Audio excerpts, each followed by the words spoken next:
Heavenly Father, we beseech Thee. I kneel before You as a member of this age-old craft, praying to You for guidance as I am on a journey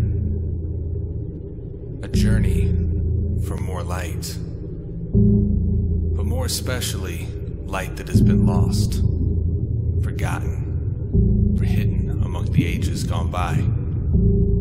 The light that connects us with our very meaning and informs us of our purpose. Light locked deep within our past, beyond lips that no longer speak, and paths forgotten, no longer traveled.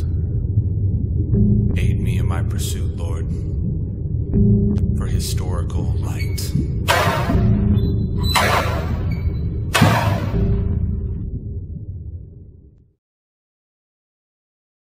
Hey everybody, welcome to Historical Light, a new independent Masonic show focused on the historical events and aspects within Freemasonry. Between our buildings, members, events, and family history, we have so many of those stories out there with that rich history just waiting to be shared, and by sharing them, we can keep that history alive, and that's our goal here. I'm your host, Brother Alex Powers. I'm the current Junior Warden of Gardner Lodge number 65 right here in Gardner, Kansas, and I'm pleased to be with you here today. I personally want to thank everybody for tuning in to our introduction episode of Historical Light. It's going to be a quick one today. We're not really going to go into anything too deep, but we wanted to drop an episode here and let you know that we have launched kind of the things we have coming down the pipeline. We got some pretty cool interviews coming up, and just to kind of let you know who I am, what the show's about, and what can you expect going forward. So starting off, we're very pleased to say we've got permission from MasonryToday.com to integrate their daily posts of Masonic history into our show each day. So we're very pleased to have them as a partner of the show, and let's jump over and see what they have in stores for us today. Today in Masonic history, we'll be covering the death of Philip von Stosch. Philip von Stosch was a Persian antiquarian. Stosch was born on March 22nd, 1691 in the Kustrin in the Neumark region of Brandenburg, which is today the Kostras in Poland. His father was an artist and the mayor of Kustrin. When Stosch turned 18, with his father's blessing, he started a tour of Europe. This ended with Stosch settling in Rome. In Rome, Stosch became a well-known and well-connected collector of engraved gems, books, manuscripts, early engravings, and drawings. His connections included that of Alessandro Albani, who was a cardinal nephew of Pope Clement XI. A cardinal nephew is someone who is appointed by a pope because of their family relationship, often an uncle. Stosch financed his business by a very unusual means as well, one of which being he became a spy for the British government against the Jacobite court. When he was revealed as a spy in 1731, he was forced to leave the Papal States due to the close ties of the Jacobites within the Catholic Church. Not even Stosch's close relationship with Albany was able to protect him. Stosch continued his collection in Florence, where he fled. He continued to acquire a variety of items and encouraged contemporary artists, including Johann Lorenz Nader, a German gem engraver. Stosch also was responsible for making the monocle fashionable. Stosch passed away on November 7th, 1757. When Stosch fled to Florence, he helped start a Masonic lodge there in 1733. The lodge is significant because it led to the first papal ban on Catholics becoming Freemasons by Pope Clement XII. In 1738, Neri Corsini, a cardinal nephew of Pope Clement XII, stated in a letter that the ban on Freemasonry was not due to an ideological objection. Instead, it was a claim that the lodge was corrupt.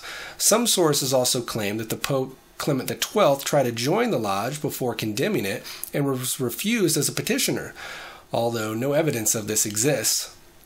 No matter the reason of the ban, at the time, Stosch's house became a center for spiritual inquiry of Rosicrucianism. The lodge was closed in 1738 or possibly 1739 when Tommaso Crudeli, who was a Florentine freethinker, was arrested and imprisoned by the Roman Inquisition. So there you have it, some really cool history, and I hope you guys enjoy that just as much as I did. We want to thank MasonryToday.com for allowing us to utilize their posts as a segment on our show, and we're really excited to have that to offer you here on Historical Light. So check them out. They got some really great stuff. Check them out at their website, MasonryToday.com. They also got a Facebook page, so you got a couple different options there, different avenues to really get your hands on that knowledge that they're putting out. They got some really great stuff on a daily basis, which is a huge feat. So my name's Alex Powers. I'm a Freemason. I have been for about 3 years now. So relatively young within the craft, but definitely on fire for it ever since I've gotten my foot in the door. I do have a fair amount of family history verified within Freemasonry. I'm actually sitting as 5th generation. And I'll cut to a picture here as some pretty cool artifacts of some family Masonic history. Over on the left, you'll see my grandfather and some of his Masonic dues cards. In the middle, I have my great-grandfather and his white leather apron. And then over on the right, I have my great-great-grandfather and a whole bunch of really cool Masonic heirlooms of his. And Masonic history such as this has turned into a passion of mine, so it's really cool to see it turn around into a show like this. I don't know that I ever quite saw it going this direction, but you know, we're going to run with it and see where it goes. So I do have the Masonic family history, but I never really knew about it growing up. I mean, I'd hear so-and-so was a Freemason, you would see the symbols on gravestones and so forth, but that was really as far as it went for me. I never really gave it the time of day to understand it or even know what it was, to be quite honest.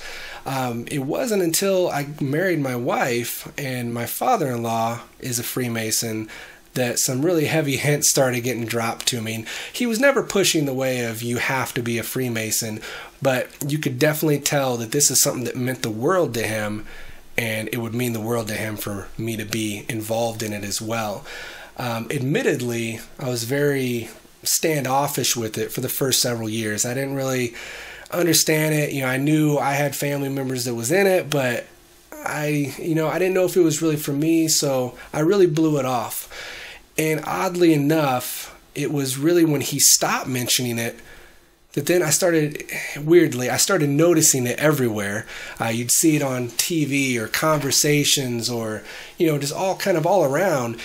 And it started to really resonate in my mind of, I kind of want to know more. So something clicked, you know, couldn't explain it, but something definitely clicked. I'm like, okay, I got to know more about this. So I talked to my father-in-law and made that leap, and really I got to give him full credit. I'm a Mason, and I'm the Mason that I am because of him and his guidance.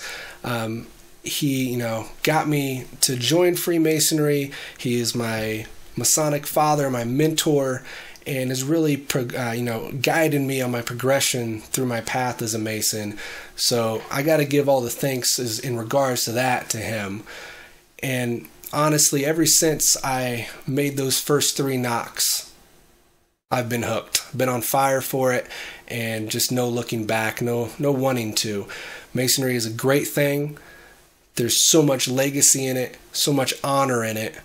And that's what I want to utilize in the show, is to turn around and honor the fraternity and the past and the history that comes with that. So I hope you join in with us on this journey, on this quest for historical light. I am in no means certified historian. I'm not the expert of this, and this will be just as much of a learning experience for me as you, but I think in many ways that can be a great thing. So I want to go ahead and invite you guys to our website, historicallight.com, and you'll find all of our links there for our social media pages.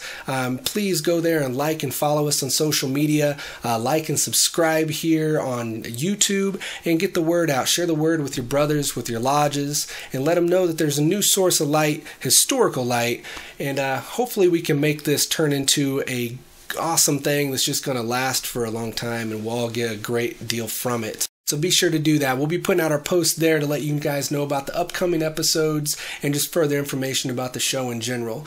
We do have our first official episode I'm hoping to have released by next week, and I'll have that posted on there as well. Our first episode is going to be an interview with Dr. and Brother David Harrison from Liverpool, England. He's going to be covering a topic which he wrote a book on over the Masonic rebellion in Liverpool in 1823. It was a very cool interview. The first one we've done, so I'm definitely looking forward to see that release, and I hope it's material that everybody enjoys and gains something from.